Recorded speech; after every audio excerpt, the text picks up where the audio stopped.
Morning. Yes, we're still here. Yes, we are way late on making videos. Been busy.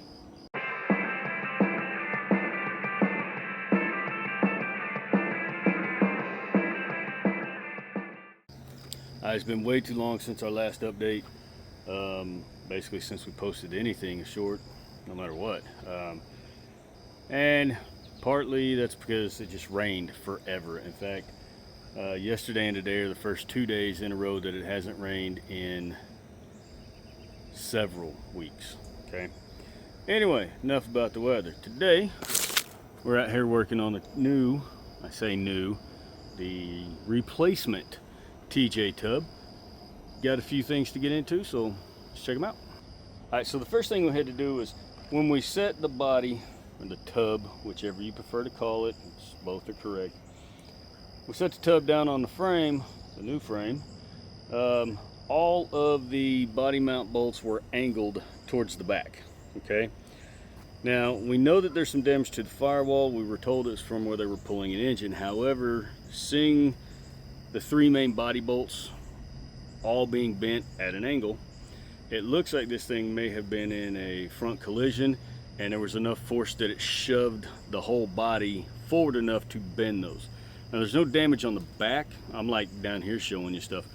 There's no damage on the back of the tub at all like it's been in a wreck. Like I said, most of the damage is, see if we can get you in here, right here in this firewall. That's like horrible. Sorry about that. I realized I was shining y'all right into the sun. So most of the damage is actually right here. You can see there's a good wrinkle here.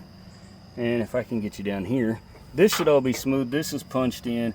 This is actually the plate that your steering or your master cylinder over there. See, clutch slave cylinder. I'm like trying to look in the phone and point. Clutch slave cylinder mounts over there. Master cylinder mounts here. Steering column comes through here. Throttle goes through here. You know, so you can see this plate is supposed to be perfectly flat. Now I've already pulled quite a bit of that out, but there's no way I'm gonna get that wrinkle out. So what I'm gonna do is I'm gonna go through, drill out the spot welds and just replace the firewall. Now, bad part about that is nobody makes an aftermarket firewall for a TJ. All your old CJs, all your YJs, you can go online, buy a brand new stamped firewall for roughly $70 to $100, depending on where you shop.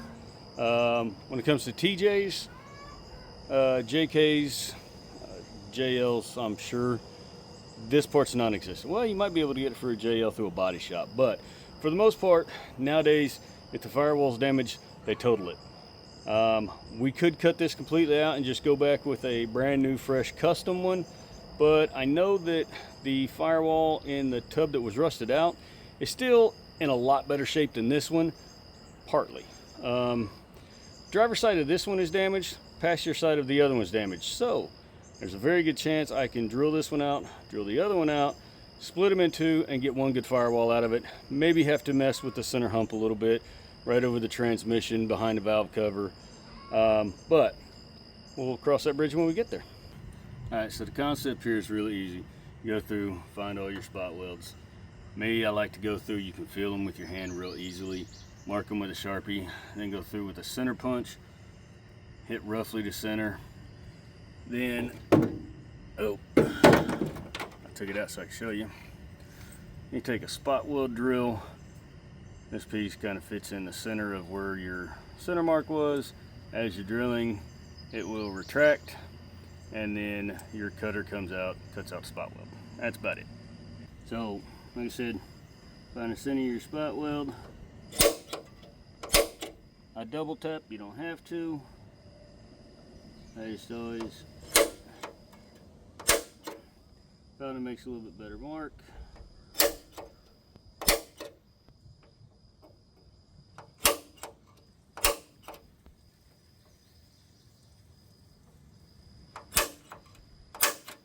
So that takes care of those right there.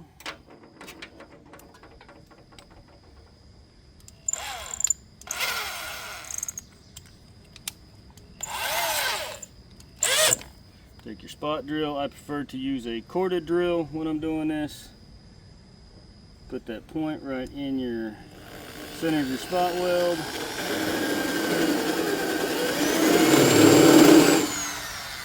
And you just eat it out.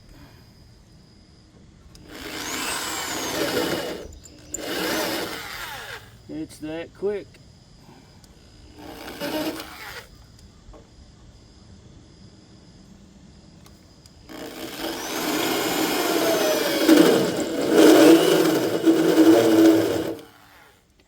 You'll know whenever you get there, because usually you'll see a little puff of rust come out from between the panels.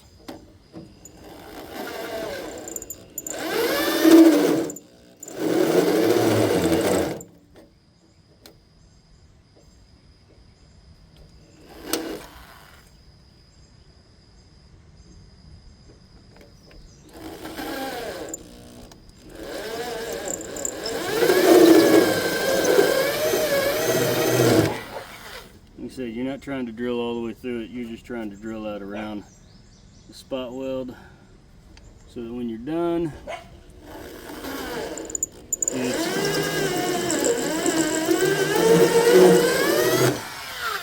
basically when you're done, you can just peel the two pieces apart.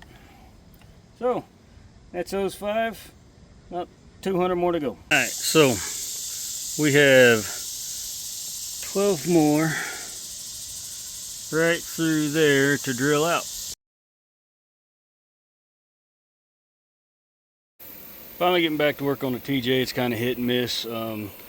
One day here, a couple weeks, another day. Anyway, you see we got the rear axle installed. It's not the Dana 40, or excuse me, the 88 that will be going in it.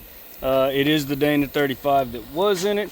The reason we put it in there is we're going to need to move it, and that axle is fine just for a rolling axle. Now when it comes to the front, we had a little bit of a different story.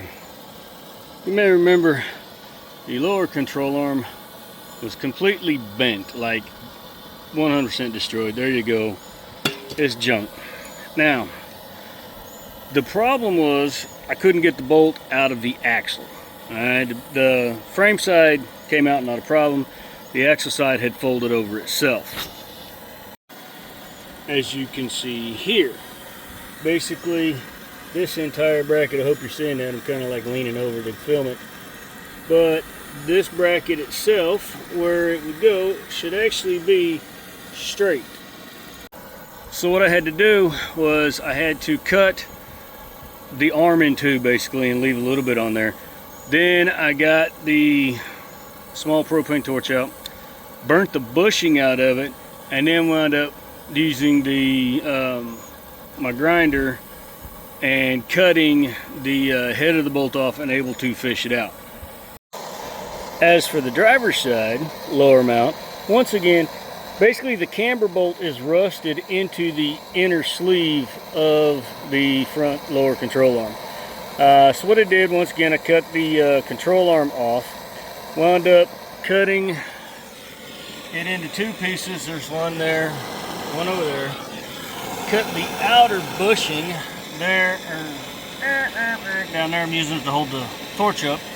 And then split the rubber part of the bushing to get it all the way down to just the inner sleeve.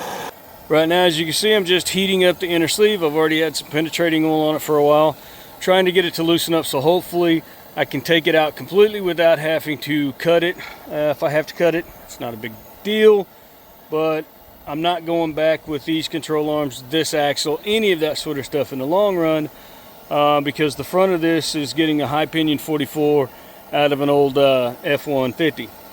Yes, it was a 150, not a 100. Yes, it had drum brakes, so I got to do that conversion, but I digress. For now, we're putting this possibly bent Dana 35 back under it, just so we can move it around, you know, because living on jack stands is a pain in the butt. No matter what you're doing, there's always something in the way, or you need it moved because it's in the way. So let's get this bushing. All right, so I was listening to the radio while I was taking that out, so I didn't film, but bolt is out completely, still nice and hot. Ooh, all that kind of fun stuff. See, look, I got special effects too. All right, so after having a torch on it for a little bit, bolt came out just fine, still a touch warm. The inner sleeve is right there. Now I just got to go to the old Tractor Supply and get a couple other bolts. They could be grade 5s for all I care. This thing's never seen the road again. I just need it to move. Get the other trailing arms or control arms on it. And I got to straighten the lower one on the right side. It got pretty beat up in the wreck, but we'll get it enough to attach the axle to the frame, get the wheels and tires on it, and call this thing good for a little bit. Well, unfortunately, there's a slight hiccup in the plan. I'm ready to go to Tractor Supply, grab the 2 new bolts. They're just going to be 1/2 inch 13, grade 5, whatever, 4 inches long, and it'll work, okay? Because this thing's never seen a road, like I said, you know, we're just putting it together so we can move it around.